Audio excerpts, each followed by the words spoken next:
Hey, welcome back to Learning Self-Reliance. I've got a new video for you guys. I've got an update with WROLPi. I've got quite a lot of new features that I'm excited to show off, as well as a whole lot of bug fixes. Some of the new features are a new map module, as well as an RSS feed downloader, a file browser, and some settings to control the hotspot. Makes it a lot easier to control that. All right, let's start off with the map module, something I've been particularly excited for. You can see here we've got a nice map of the world here. By default, I have Washington, D.C. imported because it's so small. So let's zoom in on Washington, D.C. And the WROLPi, as I'm zooming in here, WROLPi is going to be generating this map live. So this doesn't require any internet whatsoever. And I can zoom in, and once this image here has been created, it's cached so that you won't need to generate that in the future, which will save you a lot of processing power and electricity when you're relying on your WROLPi.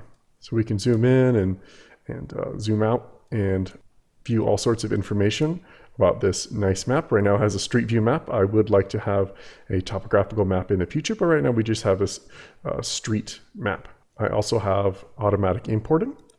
So we can come into the Manage tab here, and we can download some maps from a third-party website over here. And once you put them in the correct directory, then they'll show up here, and you can just click Import. You can import each map that you would like. I would recommend not doing anything too large. So if you did like the entire planet, that probably won't render very well on a Raspberry Pi. But I would recommend, downloading states or just maybe a region like the West Coast or something like that of the United States, a small area. It depends entirely on how powerful your computer is. I've got some information here about the estimated size, the space requirements that you can have with the file once it's imported, and an estimate of how long it will take to import the file, though I wouldn't put too much trust in that. Again, make sure you're only importing the stuff that you're actually going to use, because you don't want to create unnecessary render time on trying to render Australia or something when you don't even live there. Another new feature is I've reworked the downloads a little bit to make it a little bit faster to download something.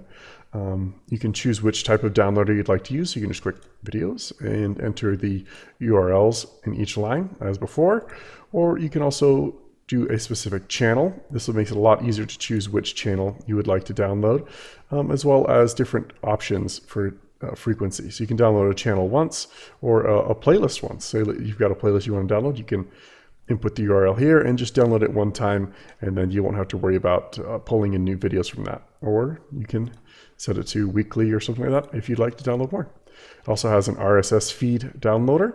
You can put in the RSS feed URL here, and then you can choose a lot more frequent downloads because it doesn't take nearly so long to download to update an RSS feed. So you can download hourly or 3 hours or 90 days, just like the other channels as well. You will need to select a downloader, so you could select videos or an archive, whichever type that this feed is. So if you had a YouTube RSS feed, you could choose videos, or if you have a news feed, I would recommend doing archive. I also have a file browser now so that you can see the files in your WROLPi media drive. So you can see here, I have my map directory here, and if I click this, you can see that it kind of mirrors over what we have in the map module. So you can see this map and this PVF directory are automatically generated. So this is where you put your PBF files once you download them. In the future, I would like to have some thumbnails, because right now we can click on this image, for example here, but we can't see a thumbnail of it. So I would like to have that in the future, but you can at least click download so you can view it, or delete it if you'd like. All right, I've also done a lot of work over in the admin panel.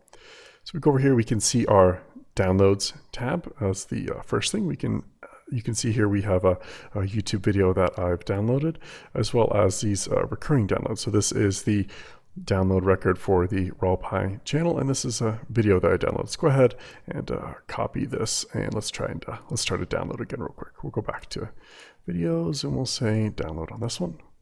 And if we come back to the admin page, you can see that our download here is pending, and this page is live, so it refreshes every couple of seconds. So let's just wait a little bit until this Download is complete.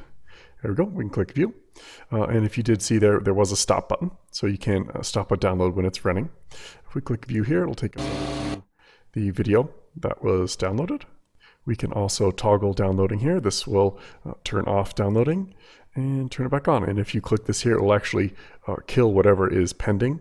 So it's a good way to turn off your WROLPi if it's downloading too many things or something like that you didn't quite restrict it well enough. We can go over to the settings over here as well. In here, we can also toggle the hotspot as well as the CPU power save mode. So this is useful when you want to save a little bit of power and your WROLPi isn't going to be rendering stuff, rendering new maps and things like that. We also have settings here that will be saved to the WROLPi config. And we have download on startup as well as Wi-Fi hotspot on startup. I recommend leaving this one on. That way you can always get into your WROLPi after it reboots. We also have our hotspot here, so we can turn our hotspot on. Let's go ahead and do that. We click this here, and then our hotspot will activate, and now people can join our hotspot. We can change the name of that hotspot here, the Wi-Fi network name, as well as the password and the hotspot device. I have this nice little QR code here which you can click, and people can scan this with their phone to join your hotspot. So I recommend setting a secure password rather than this default password here. So when you set that secure password, people can use this QR code, so you don't have to show it to them. You don't have to explain the large password that you used. As I mentioned, there is this nice little config here, so we can actually go look at that file.